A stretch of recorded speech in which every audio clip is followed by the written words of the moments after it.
জাহাঙ্গীরনগর বিশ্ববিদ্যালয় সকাল ৯টা থেকে মূলত ভোট শুরু হয়েছে। আমি এখন বর্তমানে অবস্থান করছি জাহাঙ্গীরনগর বিশ্ববিদ্যালয়ের আলবেরুনি হলে।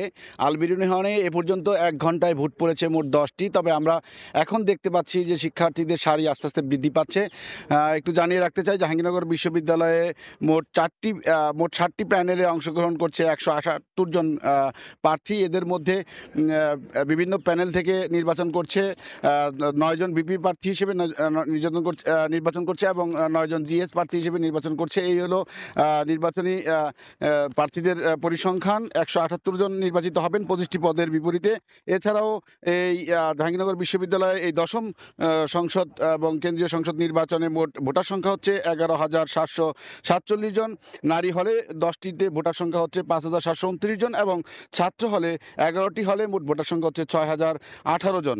এই ৬,০১৮ জন প্রার্থী আলাদা, আলাদা কেন্দ্রে অর্থাৎ যে কেন্দ্রে অবস্থান করছেন এবং যে কেন্দ্রে থাকেন তারা সেই হলগুলোতেই মূলত কেন্দ্র করা হয়েছে এবং সেই কেন্দ্রগুলোতেই তারা ভোট দিবেন।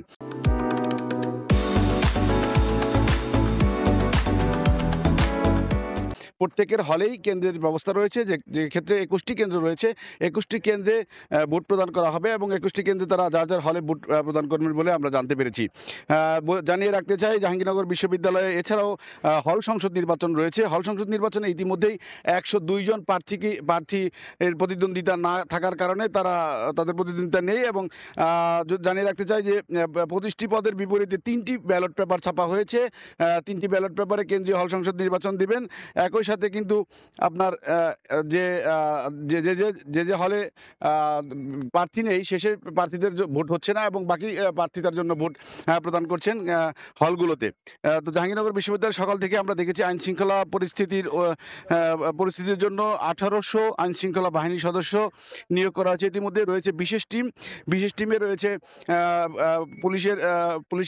পুলিশের সদস্য সহ আপনার আনসার, বিজিবি সহ অসংখ্য সদস্য যারা আইনশৃঙ্খলা পরিস্থিতি নিয়ন্ত্রণে কাজ করবে বলে নির্বাচন কমিশন আমাদেরকে জানিয়েছেন। তো এই ছিল আমার কাছে জাহাঙ্গীরনগর বিশ্ববিদ্যালয় থেকে ১০ম জাহাঙ্গীরনগর বিশ্ববিদ্যালয়ের ভোট গ্রহণ সম্পর্কে সর্বশেষ তথ্য।